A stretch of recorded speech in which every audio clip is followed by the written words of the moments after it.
Halo, Assalamualaikum teman-teman. Kali ini kita akan belajar bersama ya dalam materi potensi sumber daya alam Indonesia. Mari kita mulai dan tetap semangat. Pernahkah kalian mendengar istilah sumber daya alam? Sumber daya alam adalah semua bahan yang ditemukan manusia dalam alam yang dapat dipakai untuk kepentingan hidupnya. Bahan tersebut dapat berupa benda mati maupun benda hidup yang berada di bumi dan dapat dimanfaatkan untuk memenuhi kebutuhan hidup manusia. Jadi, apapun yang ada di alam yang dapat dimanfaatkan untuk memenuhi kebutuhan hidup manusia dapat dikatakan sebagai sumber daya alam. Yuk teman-teman, kita pelajari lebih lanjut tentang sumber daya alam. Berdasarkan sifatnya, sumber daya alam dapat digolongkan menjadi sumber daya alam yang dapat diperbaharui dan sumber daya alam yang tidak dapat diperbaharui. Apa perbedaannya ya? Sumber daya alam yang dapat diperbaharui artinya sumber daya alam yang apabila kita pakai terus-menerus tidak akan habis. Sumber daya alam yang dapat diperbaharui terdiri dari sumber daya alam hayati dan sumber daya alam non-hayati. Sumber daya alam hayati yaitu sumber daya alam yang berasal dari makhluk hidup. Contohnya, hewan dan tumbuhan. Sumber daya alam non-hayati yaitu sumber daya alam yang berasal dari benda-benda mati. Contohnya, air, tanah, dan sinar matahari. Sumber daya alam yang tidak dapat diperbaharui artinya sumber daya alam yang apabila kita pakai terus-menerus akan habis. Contohnya, minyak bumi, gas alam, dan mineral lainnya.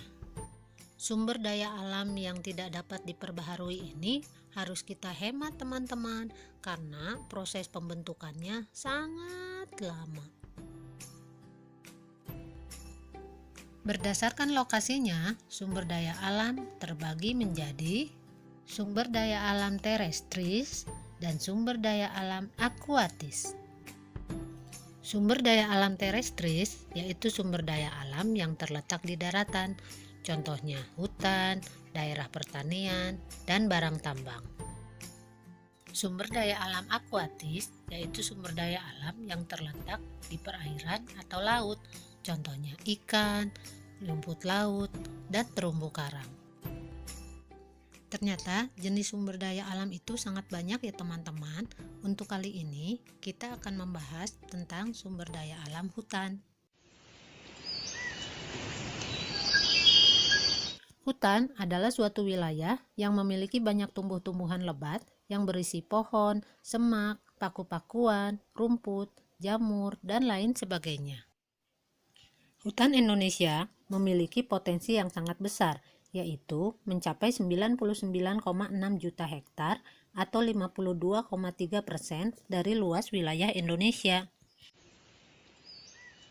Luas hutan yang besar tersebut saat ini masih dapat dijumpai di Papua, Kalimantan, Sulawesi, dan Sumatera. Hutan di Indonesia banyak menghasilkan kayu. Setidaknya terdapat 4.000 jenis kayu yang 267 diantaranya merupakan kayu yang memiliki nilai ekonomi tinggi. Contohnya, kayu meranti yang dihasilkan di Pulau Papua, Sulawesi, dan Kalimantan. Kayu jati banyak dihasilkan di Jawa Tengah. Rotan banyak dihasilkan di Kalimantan, Sumatera Utara, dan Sumatera Barat. Kayu cendana banyak dihasilkan di Nusa Tenggara Timur. Dan kayu akasia banyak dihasilkan di Jawa Barat. Banyak sekali hasil hutan yang dihasilkan oleh negara kita ya teman-teman. Kita harus bersyukur tinggal di Indonesia karena sumber daya alamnya yang sangat banyak. Teman-teman, tahukah kalian ternyata hutan itu sangat banyak jenisnya? Yang pertama, hutan hujan tropis. Ini adalah jenis hutan yang paling banyak di Indonesia. Ciri khas dari hutan ini, ukuran pohon yang tinggi, berdaun lebar, dan selalu hijau. Yang kedua, hutan musim. Biasanya, pohon-pohon di hutan musim menggugurkan daunnya pada musim kemarau. Yang ketiga, hutan sabana.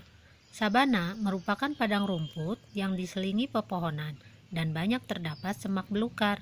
Sabana umumnya dijumpai di Pulau Nusa Tenggara. Yang keempat, hutan bakau. Biasanya tumbuh di pantai yang terkena pasang surut air laut. Hutan bakau sangat penting karena menjadi tempat tinggal untuk berbagai jenis ikan dan udang. Tahukah teman-teman manfaat dari hutan? Yang pertama, hutan menyimpan air hujan dan kemudian mengalirkannya ke sungai-sungai dan danau, sehingga pada musim kemarau tidak mengalami kekeringan. Yang kedua, hutan berfungsi sebagai tempat hidup bagi flora dan fauna yang menjadi sumber makanan dan obat-obatan pada saat ini maupun pada masa yang akan datang. Yang ketiga, hutan mencegah terjadinya erosi atau pengikisan karena air hujan tidak langsung jatuh ke tanah dan mengikis tanah-tanah yang subur. Keempat, hutan menghasilkan oksigen dan menyerap karbon dioksida sehingga suhu di bumi terkendali. Dan yang kelima, hutan berfungsi sebagai sumber kehidupan bagi masyarakat dari produk yang dihasilkannya. Nah, teman-teman, banyak sekali manfaat dari hutan itu ya. Namun, sayangnya, hutan telah banyak mengalami kerusakan akibat ulah manusia. Kita harus ikut menjaga kelestarian hutan ya. Contohnya, dengan memelihara tanaman dan ikut serta dalam kegiatan penghijauan. Nah, teman-teman, sampai di sini dulu ya pembahasan tentang hutan. Kita bertemu lagi pada pertemuan selanjutnya. Wassalamualaikum warahmatullahi wabarakatuh.